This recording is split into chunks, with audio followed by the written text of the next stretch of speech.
उद्याचा महाराष्ट्र बंद बेकायदेशीर, कोणत्याही पक्षाला बंद पुकारण्याची परवानगी नाही. मुंबई हायकोर्टाचा महत्त्वपूर्ण निर्वाळा.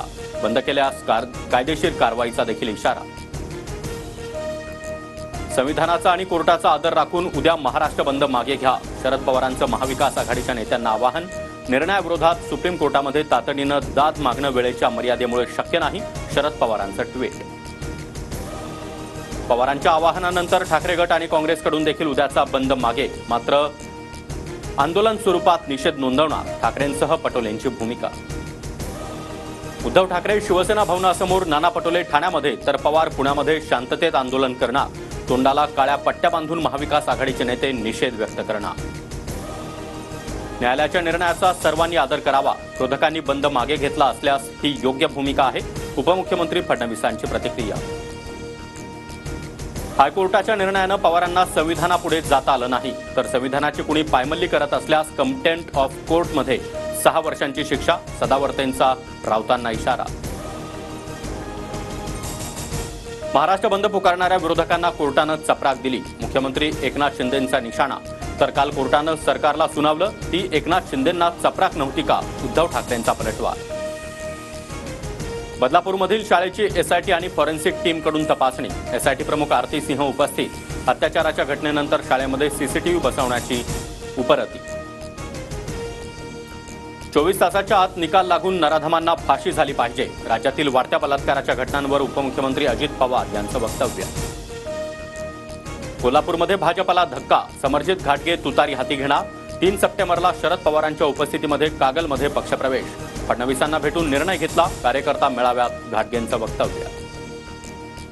ठाकरेंच्या मुख्यमंत्री पदाच्या भूमिकेवर काँग्रेस नेते नाराज. सध्या सीएम पदाबाबत चर्चा नको. राज्यामध्ये महाविकास आघाडी सरकार आणणं महत्त्वाचं. काँग्रेसमध्ये चर्चा झाल्याची सूत्रांची माहिती. जास्त जागा त्याचा मुख्यमंत्री हे धोरण नको. आघाडीतला प्रत्येक पक्ष एकमेकांची जागा पाडतो. आमचा भाजपसोबतचा अनुभव. संजय राऊतांचं वक्तव्य. उद्धव ठाकरेंनी मुख्यमंत्री पदासाठी भाजपची साथ सोडली तर महाविकास आघाडीचे देखील सोडू शकता. पवार ठाकरेंना मुख्यमंत्री करण्याची चूक कधी करणार नाहीत. बावनकुळेंची टीका. मुख्यमंत्री पदासाठी माझ्या पक्षामध्ये कुणीही इच्छुक नाही. आम्हाला सत्तेत परिवर्तन हवंय. राज्यातल्या जनतेला उत्तम प्रशासन देण्याची इच्छा. शरद पवारांकडून भूमिका स्पष्ट. महाविकास आघाडी सत्तेत आल्यास हायकमांड ठरवेल त्याप्रमाणे मुख्यमंत्री होईल. मुख्यमंत्री पदावरील प्रश्नावर काँग्रेस प्रदेशाध्यक्ष नाना पटोलेंचं वक्तव्य. माझ्या दौऱ्याची खात्रीलायक माहिती मिळवण्याची व्यवस्था असू शकते. झेड+ सुरक्षा मिळाल्यानंतर शरद पवारांकडून शंका व्यक्त. मनसेकडून राजू उंबरकर यांना उमेदवारी जाहीर. वणी मतदारसंघातून उंबरकर विधानसभा लढवणार. यवतमाळमधून राज ठाकरेंची घोषणा.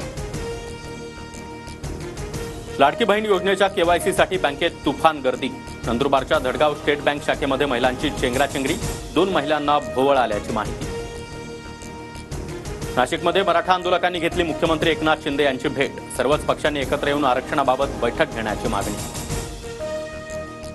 स्थानिक स्वराज्य संस्था आणि ओबीसी आरक्षणाबाबत आज सुनावणी नाही. विधानसभा निवडणुकीनंतर सुनावणीची शक्यता. कोर्ट लवकरच सुनावणीची तारीख जाहीर करणार. राज्यभर कांद्याची आवक घटल्यानं बाजारभाव वाढण्यास सुरू.